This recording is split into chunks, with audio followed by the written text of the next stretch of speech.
All right, what's up, guys? Welcome back to another episode of the Living the Dream podcast. Today on the show, we have Andie Colleen, who is a life and mindset coach for corporate millennials. Andie, how you doing? I'm doing good. I'm so happy to be here. Yeah, we're happy to have you, and we like to jump right in. So if you could start with telling us a little bit more about yourself and what you like to do for fun, that'd be great. Yeah, I would love to. So I'm Andie. I am a life and mindset coach for corporate millennials, as you just said. And in terms of for what I'd like to do for fun, I absolutely love to be outside. I moved to Colorado just over a year ago, kind of on a whim, and I have totally taken to all of the like access to the outdoors, whether it be hiking or skiing, snowboarding, all of the things. And then if it's not outside, if it's not nature, I am a huge writing nerd. I love to write. I love to kind of spend some time being creative and being by myself. So those are definitely like the hobbies that I tend to lean to if I have a choice. Oh, I love it. Writing. Do you have any books out? No books, but that's definitely on the list. Right now, it's more like blogs and articles for other blogs and ghostwriting and stuff like that. Gotcha. Ghostwriting. That's so cool. Awesome. Yeah. If you were to write a book, what would the topic be? Oh, it would 100% be, I don't know if it would be life lessons for like your 20s or your millennial, like the millennial generation right now, but it would be something more like brain related, like kind of like how you can emphasize on taking advantage of your like subconscious brain and how you can use it to your advantage to make stuff happen in your life. I love that. I love that. I'm looking forward to that book when it comes out. I'll keep you posted. Awesome. Well, tell us a little bit about your motivation for being a life and mindset coach. Yeah, for sure. So a little while ago, a couple of years ago, I was actually working in a corporate career and I had worked really, really hard to get there. It was kind of my dream job per se. And when I was there, I just realized very quickly that it was so much different than anything I had imagined. And it really didn't solve any of the problems inside me. And I realized in the moments that I was there that I had no idea what I wanted to do next because I had never even considered anything other than the traditional path. And I realized I had a hard time figuring out like what is bigger than just my like first dream, which was the corporate dream. So I would say my motivation now is really helping get other people to see what's capable for themselves and in them life and in their life, because there's like so much else out there, but a lot of times we're not given the freedom and like we're not able to practice seeing what else is out there and what bigger thing we can actually be shooting for, because we have such like a narrow perception of what we can be capable of in life. So I want to help other people kind of see that for themselves. So when they find themselves in those situations, they can go ahead and like just make other things happen and see what else they're capable of. Absolutely. I love that. What would you say is one of the first things that people can do to really widen their narrow perspective to start understanding what they're capable of? Yeah, I would say self-awareness is huge, and not self-awareness in the traditional sense. I think we like to preach the typical self-awareness habits of journaling and meditating and all of those things. But I think having the outside perspective from someone, whether it be a friend who really is kind of familiar with how the brain works, or a therapist or a coach, gives you kind of an insight into the programs we run in our brain that have at this point become habitual. So a lot of the ways that people live nowadays are actually habits, not personalities. And so there are things we can change, but in order to realize that what you believe is truth might not be truth and it might actually be hindering you, you kind of need that outside perspective. And so for anyone that is kind of feeling like narrow-minded or frustrated with where they're at right now, I usually tell them they need to get kind of that outside perspective or even look internally on their own, but really be able to pick out the patterns and the stories they're telling themselves that aren't necessarily true, so that they can start to kind of uncover them, get rid of them, and then put more empowering beliefs and stories in their place and see what their like whole realm of opportunities are. Yeah, absolutely. I love that. Well, awesome. Let's jump into your dreams and goals. What are some of the visions that you have for your life and your coaching business? Definitely many, many dreams. So I'm really excited about that. I'd say first and foremost for me, the actual original reason that I created the business, yes, in a huge way is to help people, but also it's to help myself. And I think the major dream that I'm chasing is to create kind of an ultimate freedom for myself in every way. So that is being able to like go and spend my time how I want to spend my time, have no cap or no limit on how much money I can make or the way I can make it, where I need to be and who I need to be with, and how I feel when I'm doing all of those different things. And so a full freedom lifestyle is something I've definitely been chasing for a while and just am slowly piecing together as I go. And the coaching business does kind of feed into that. But other just life dreams, I'd say like the next big one for me is to have a family in the future. And I know that's such a simple thing, but I know it's something that so many people aren't actually able to do when they want to do it. And so I think for me, that's a huge dream of just being able to have a family and raise a family that actually like is healthy and happy and like is able to kind of go after what they want. So those are two huge dreams, personal wise. And then the last one is on like the personal life side. I have always been one of those people who's just kind of known things about myself, like known things that will happen at one point. I just don't know when they're going to happen.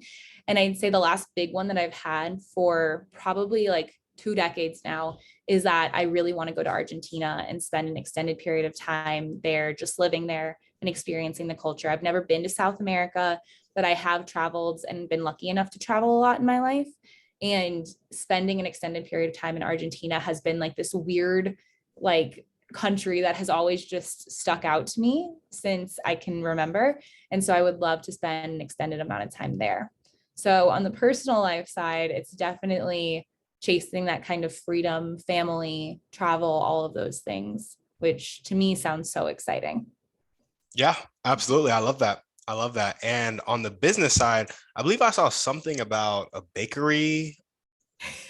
Yeah, that is 100% on there. I feel like the thing that like has always like been mind-boggling to me, especially after I started to open up my perspective, is that I always almost like only thought you can make a consistent amount of money and be stable and like be like quote unquote successful if you were working for someone else. And so kind of like learning more about the entrepreneurial side of things and looking at like all the little ways you could bring money in made me really excited as I started to kind of expand my like mindset, because I love to bake and I absolutely love coffee.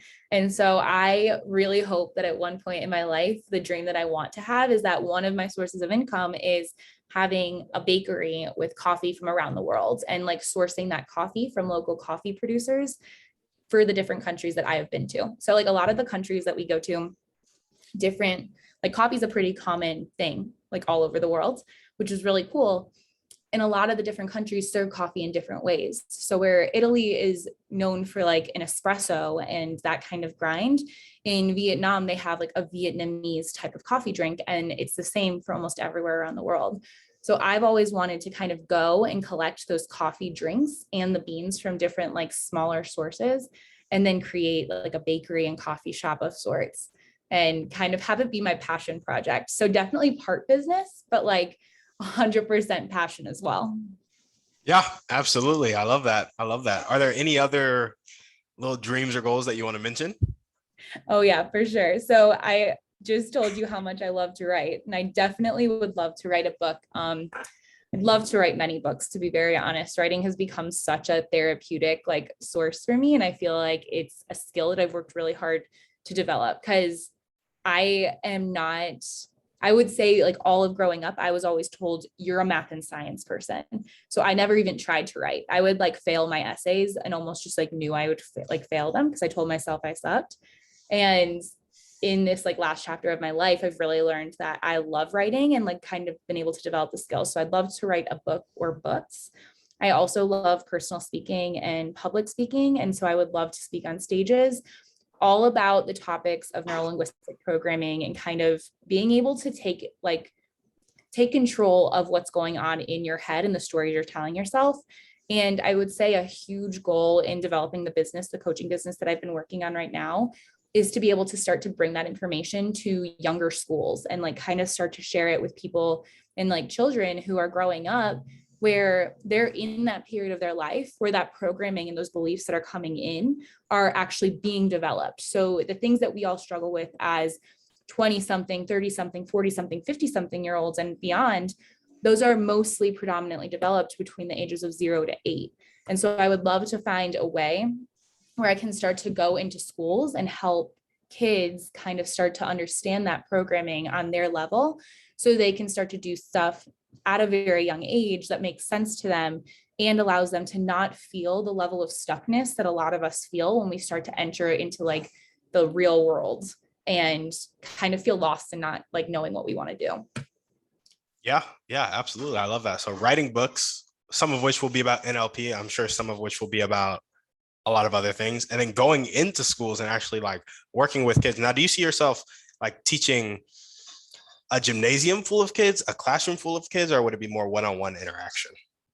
I think it would be starting small and doing the kind of one-on-one or small classroom just to like pressure test, because all of these methods and like things that I've learned in the last couple of years, I know they work with adults. Like I've seen how they work. I've kind of tailored my own method and all of that.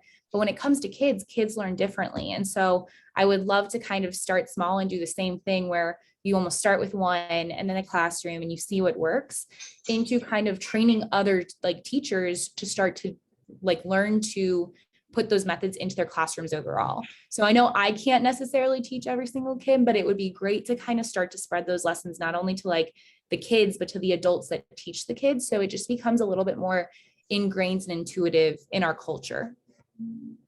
I love that. I'm glad you can help me. We can go at it together. Yeah, no, absolutely. I was thinking about that when I was saying I love that.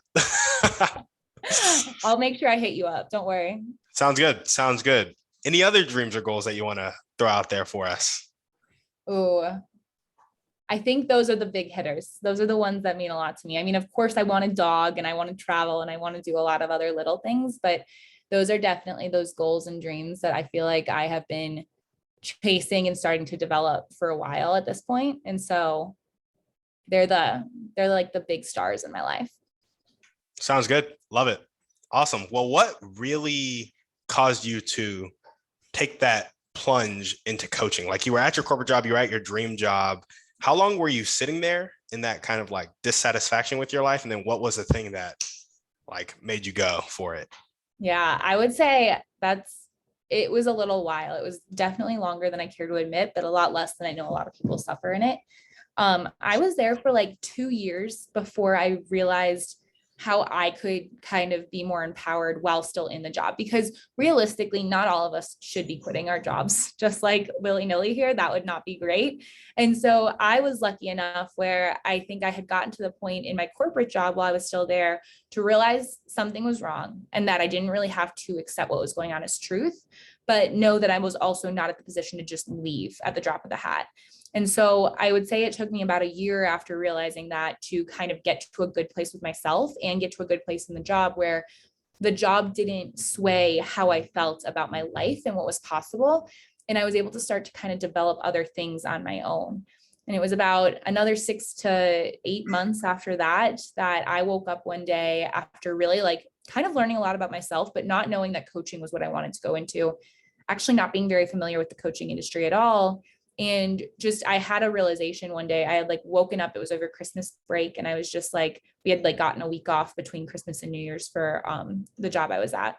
And I woke up and I remember I was like journaling one morning and I just realized, I'm like, I think I just need to quit my job. Like, this is it. Like it will always be a crutch that I lean on. Like I always will have an excuse that I need a little bit more money and I need a little bit more of this. And I need a little bit more security in that. And I think I had realized at that moment that I could make those excuses for the rest of my life. And the only thing that would do would kind of give me that safety net that would prevent me from taking like actual action that I needed to figure out what was the next step for me.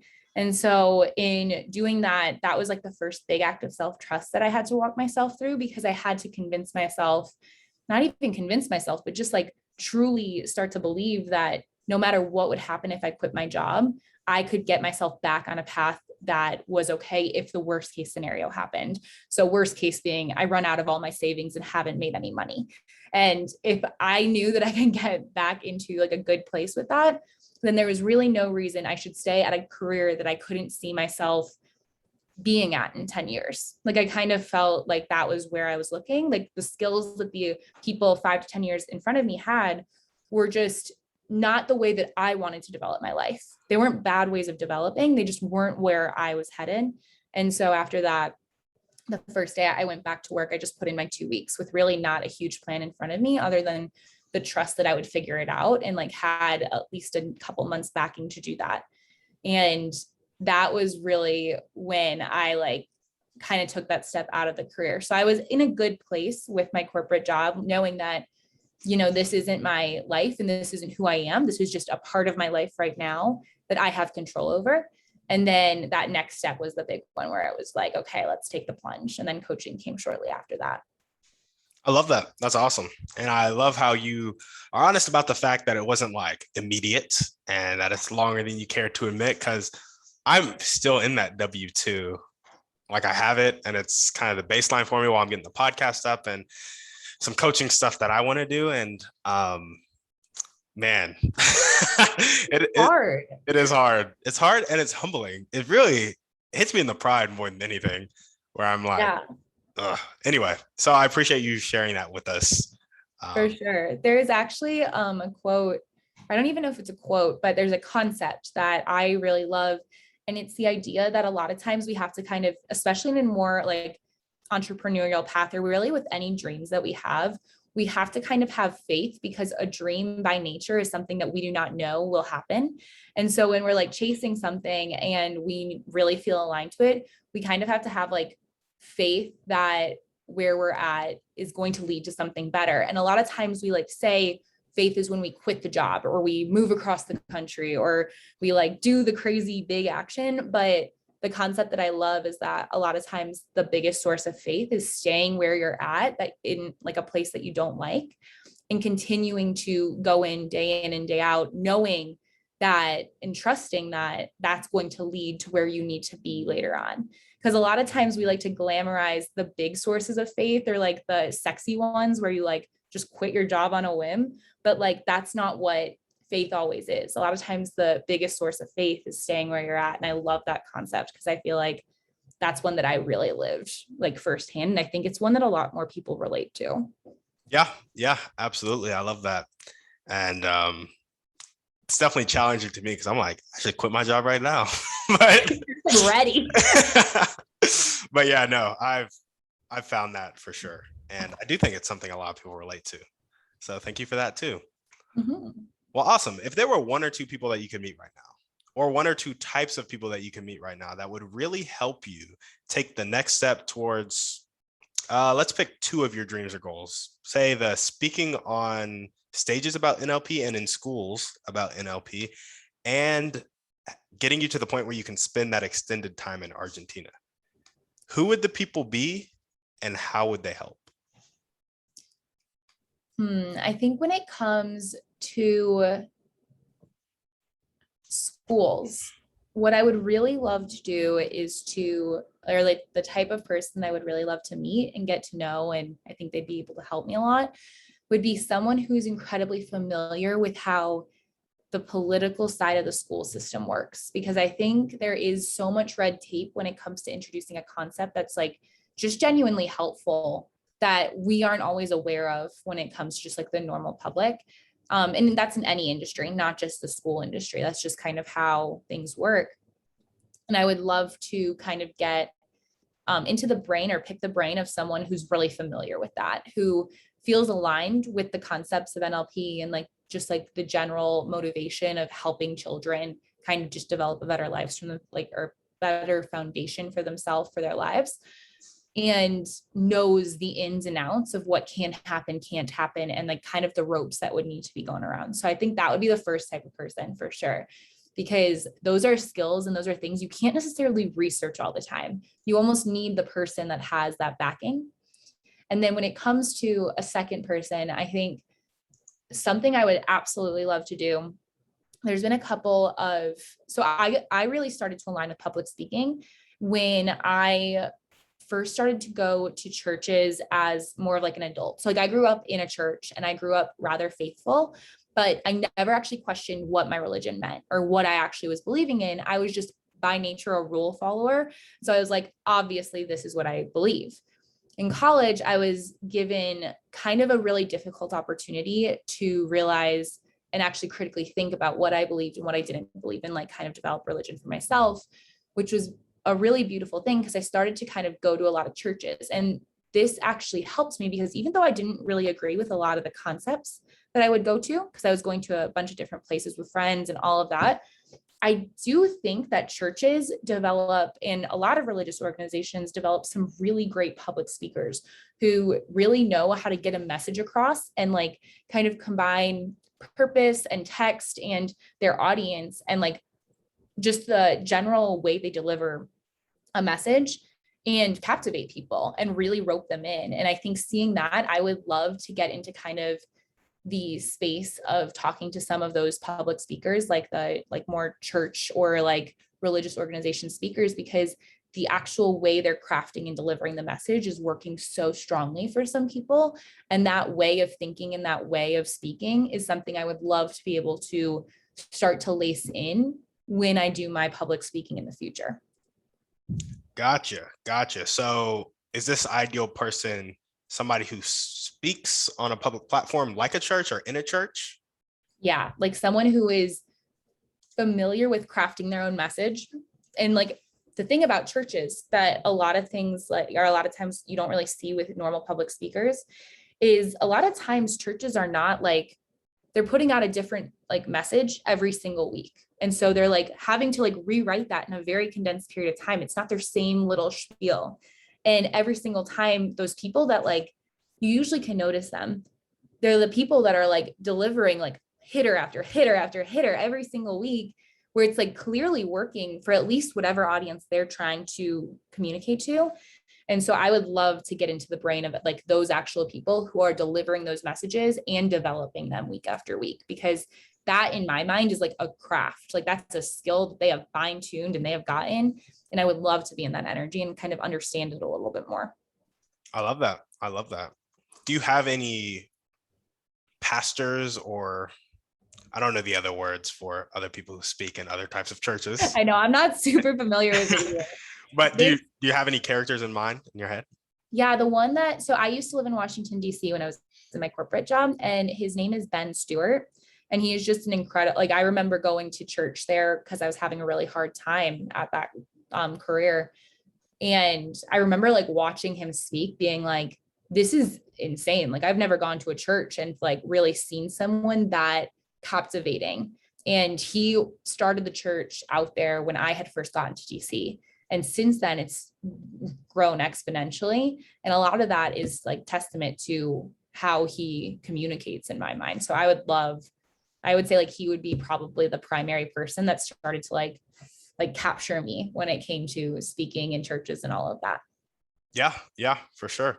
Just curious, what role do you think authenticity plays in the in how captivating a speaker is?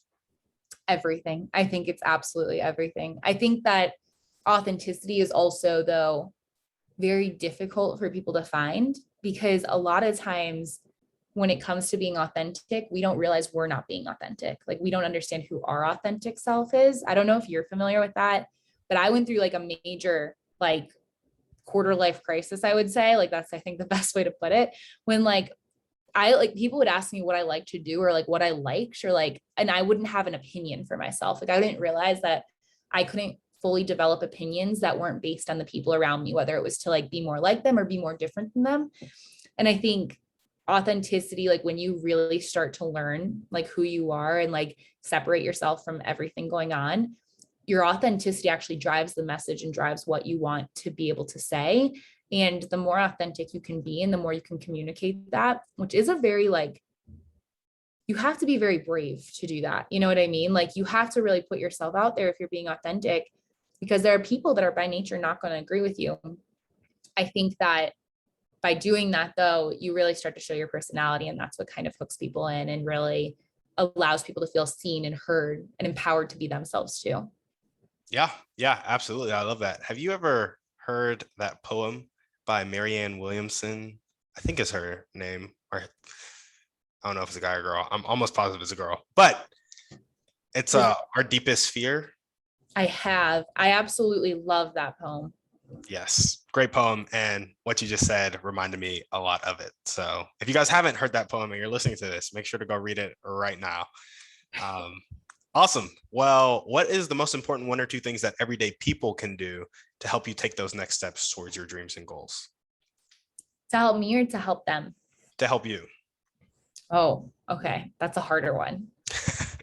I think that for that, I would say following me on like social media or just seeing the content I'm putting out as it's coming out. Hopefully I will be coming out with a podcast very soon. There's a lot of logistics behind that are never my strong suit. And that's my first form of self-sabotage. But the actual content I would love to be putting out very soon. And so I would say following and kind of just becoming more aware of NLP and all of that in general, I think is huge because yes, it helps me, but it also helps the dream overall, which is that more people are kind of getting down to that level when it comes to like kids and everything else. So I would say a huge step would just be, yeah, like following me or other people that are teaching NLP and like starting to understand it for themselves and like kind of deliver that message to their children and the people in their life in the most simple way, like forward. I think just like having people start to really understand NLP and their brain and like true awareness and authenticity. I think all of those things, the more that we can each do that, the more that it's just going to create a ripple effect. Because right now we're not there. Overall, I think a lot of people struggle with it. And I feel like by having that be kind of a cause we're striving towards, it by nature will kind of ripple effect into a lot of areas in our life. Yeah, yeah, absolutely. I love that. Have you ever read Who Not How? I haven't. I actually haven't even heard of that one. You should read it. Right. It's a good book. I'm gonna write it down. Yeah. What is it about? It's so you know how you just said that you're gonna start a podcast, but it's not the logistics is not your strong suit. It's like talks to you about focusing on your genius zone, but then getting a bunch of who's around you where like maybe so for you specifically, it would be like finding somebody whose genius zone is the logistics of a podcast to help you with that podcast. So like your genius zone might be creating the content around NLP by interviewing guests and putting out your own content. And that's all you worry about. You get somebody to worry about the logistics, you get somebody to worry about the editing, you get somebody to worry about whatever else needs to go into a podcast. And then you have this show that you can crank out daily shows or like twice a day shows because you have so many people functioning in their genius zone. So it's not hard for them to do it. And so I like that. I'm gonna have to read that one. Yeah, it's a great book. And I hope they explain it a little better. They will explain it a little better than I just did. And also they have a really good tip on procrastination in there. It's like when you're procrastinating on something, which also go to the book for this because I'm about to butcher it. But the general idea was when you're procrastinating on something,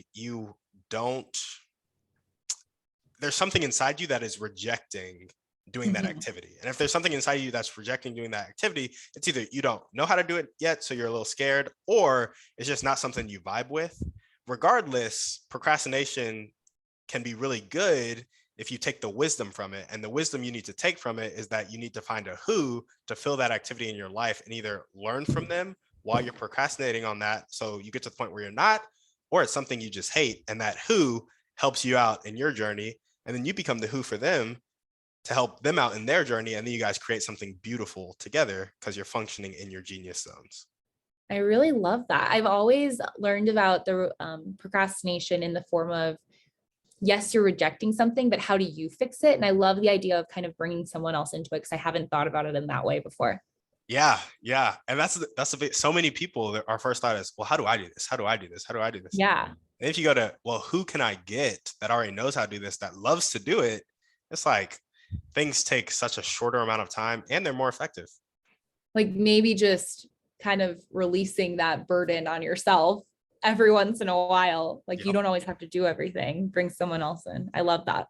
Yeah, yeah, it's a great book, and he's also like a business coach, so it applies to a lot Oh, of entrepreneurs and stuff. So anyway, let's jump into our thriving three now. And so, first question is, what's your favorite book, movie, or podcast? Pick one. favorite book Other than this is podcast. obviously, Yes. yes, that's why I'm going for a book. Yeah. Favorite book, I would say at the moment, or kind of all-time book, is it's called Love Does by Bob Goff. Have you heard of it? Such a good book. It is such a good book, and I feel like it just puts a little, it is religious by nature, but I think the life concepts it has is they're just so, they take the seriousness out of things, and they like have the perfect level of like lightheartedness and fun. Like life is meant to be fun, and like the world is meant to be fun. And I think he does a really good job in a lot of short stories, kind of portraying lessons and like ways of living that are just so much more empowering and exciting and happy than a lot of times we're told. Because I feel like we live in that culture of like the grind and like push yourself and force it and like make it happen. And I feel like the way that he looks at it, he's getting stuff done and like wonderful things are happening in his life, but the motivation behind it is so much more like exciting and happy and empowering. And that's kind of the way that I strive to live my life too. Yeah, yeah, I love that. Love does revolutionize my perspective on love. Like before I read that book, I just thought it was a feeling. And then it's like, no, it's like action. Like love does things. And Yeah. then I'd say my third, like the thing that took it a step further from me was I was reading First Corinthians 13, it's such a classic. Love is this, love is that. I was like, love is like, it's not even just action. Like action's a huge part of it, but it's like a state of being. Like you are like a person who loves, like, and are loved. It just blew my mind. We don't have to go on that on the podcast, but that's what that book means to me. I love that. I could definitely talk for way too long about this, so we don't have to, but I'm Yes. with you. Awesome. What is one way you like to take care of yourself? Definitely by moving my body and eating whole foods. I think not necessarily like forceful exercise or anything like that, but just making sure like fresh air, movement, and nourishing myself in a way that kind of prevents me from getting sick and stuff rather than has to come as like an afterthought. Love it. Love it. And what is one action step you can take right now or continue to take if you're already doing it to really push towards your dreams and goals? I think one action step that I'm about to take after this podcast is looking into what's the book called? Who, not how. Who, not how. I think I'm going to start to really take that into consideration and look into it, because that's something that I can honestly say I have not leaned on enough. And so that's a big one for me. I'm going to look into that, and you will definitely be hearing from me after this. Awesome. Awesome. Sounds good. Well, I'd love to talk to you about it anytime. It's actually the thing that got me doing this podcast daily. Like I hired a VA and she made everything so much easier. Like you would not be here right now if not for her. And so she's just I love that. Yeah, it's fantastic. Well, awesome. I have one last question for you. So it needs some pretext. You know how there are people in life who kind of have that fixed mindset and they're not willing to change, or accept help. And sometimes they die like that. And then sometimes they change and they change into a person who is willing to accept help, has that growth mindset, is willing to accept change and seek change. What is the catalyst, in your opinion, that makes somebody change from that first state of not accepting help, not accepting change, to the second state of growth mindset, accepting help, accepting change? It sounds so much simpler than it is, but I would say simply deciding it. I think we like to make things so complicated, and we like to hope that there's like some magical word someone will tell us, some course we can take that's just gonna fix everything, some like something we can add to ourselves that's like gonna basically make that switch easy. And at the end of the day, I truly believe that any of that type of thinking or any mindset to begin with is as simple as just choosing every single moment you make a decision to believe that and to like act in that way. Especially when it comes to growth mindset, that's something that like it's going to come up a lot. Like you could have a growth mindset in fitness, but you could have a very fixed mindset in your career, or vice versa, or with like any other area of your life. And I think being able to just decide and see where you're at. Like, this is the area that I do not have this mindset. And then getting over your ego and getting over the fact that things are going, like, making a mental switch is harder than just verbally saying it. And then taking that consistent action to decide in those moments that you are going to see things in a growth perspective. It's not easy, but it's definitely like as simple as just making a decision. Awesome. Yeah, I love that. And what do you think are the things in life that really drive people to make that decision? And how can we create an environment that helps people decide that more than not decide that? I think, sadly, most people only get to that point when they're hitting a very big point of rock bottom in whatever that area is. So they're kind of at like a nowhere else to look, nowhere else to go. I am tired of feeling like this, and whatever it is, your career, your body, like your health, relationships, all of it. And I think that's usually why people end up making that switch, is because they have nowhere else to turn and they're like, I have to figure this out. I think there are so many little things we can start to do to create that like culture and that like kind of cultivation. And I think it starts with just like acting on it yourself, like showing people around, because usually the best way people learn and the best way people can like start to grow themselves is by seeing people around them do it. Like, people learn by example. They don't really learn by being told anything. And so I think living it on your own and like just kind of encouraging other people to live it too is huge. And I think that's the other thing. It's a lot of times the people that are preaching growth mindset and the people that are preaching that way of living, they either aren't doing it and they're just saying it too much, or they're doing it and they're like being heard, but they're like the Tony Robbins of the world. They're the like people that are so far away from the normal everyday person. No matter how amazing their stories are, someone who's in debt right now is going to have a hard time looking at Tony Robbins being like, I can be him one day. Mm-hmm. And so I think having more just normal, like, people in different situations, whether it be like normal in your career or like just like your relationships, your health, whatever it is, just having people in more areas of your life start to like exhibit and like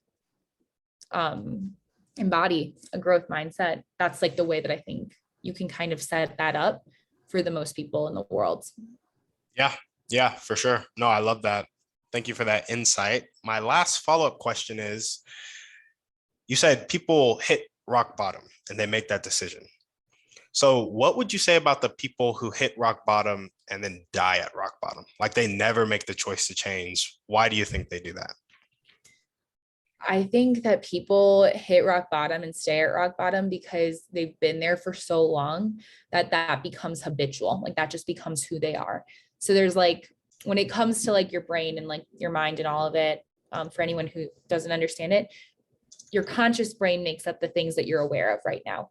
And a lot of times we think that everything we're conscious of is who we are. It's our personality. It's what we do. It's who we are. And then anything we aren't conscious of, we're out of control. Like, it's not in our control to change. And a lot of times what happens when people are living in like eternal, like negative emotional states or just like bad places, is that we've just been like that for so long that your brain takes that from your conscious and it moves it to the subconscious, which means it's become just a like more ingrained piece of you. It doesn't mean it's not changeable, but it means that you're not aware that this is not normal. And so we live in these like kind of cycles of feeling like rock bottom is all we have. Like, there's nothing better. We live in a cycle of fixed mindset. We live in a cycle of kind of not seeing that we can change. And we make change out to be so much harder than it is.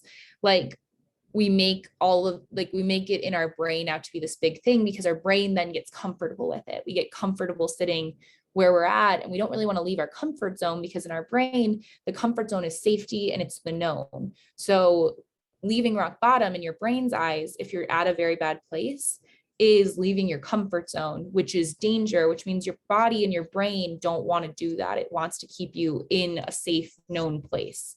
And that means there's resistance. Like, it means that anyone at rock bottom, like changing who you've kind of become habitually and changing something that your brain wants to keep you in, it's going to take a lot of work and resistance. And so when you're already at that place, it's really hard to kind of break out of that and see the possibility and see that it is as simple as just deciding it and taking action. But a lot of times it's hard for us to get out of it because that's how we've habitualized it. Like that's just who we've become, and we don't think we can change. And so I think people that are stuck there, and that people that don't keep going, which I think is very sadly like the majority of people, they've kind of just started to use that as a way of coping. And they haven't really seen the possibility and the opportunity and how simple it really is, hard, but simple, to get out of it. Yeah, absolutely. I love that.